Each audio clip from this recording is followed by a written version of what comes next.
nakalatag, papel na puno ng sulat. Pagkinggan ng pulong, bawat punto'y kailangan talakayin. Mula sa pagpunlad hanggang sa mga suliranin. Sa bawat talakayan, solusyon ang hangarin. Katiting na pulong, agenda'y nagsisilbing gabay. Sa bawat punto, usapin, maayos na pag-uusap para sa ikabubuti ng bawat isa't ng bayan. Katiting na pulong, nagpupuklod ng bawat kamay.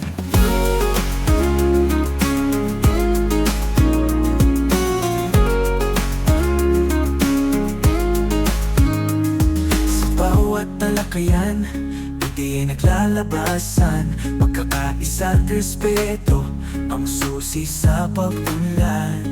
Sa bawat desisyon, maingat na pag-iisip para sa ikabubuti ng bawat isa't ng hinaharap. Katiting na pulong, agenda'y nagsisilbing gabay. Sa bawat punto, usapin, maayos na pag-uusap para sa ikabubuti ng bawat isa't ng bayan.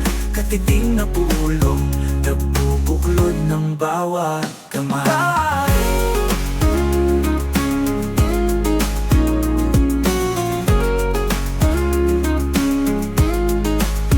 Kahit maningit ang pulong, malaki ang ambisyon para sa pagbabago at sa mas magandang kinabukasan. Sa bawat talakayan, ang pag-asa'y sumisibol.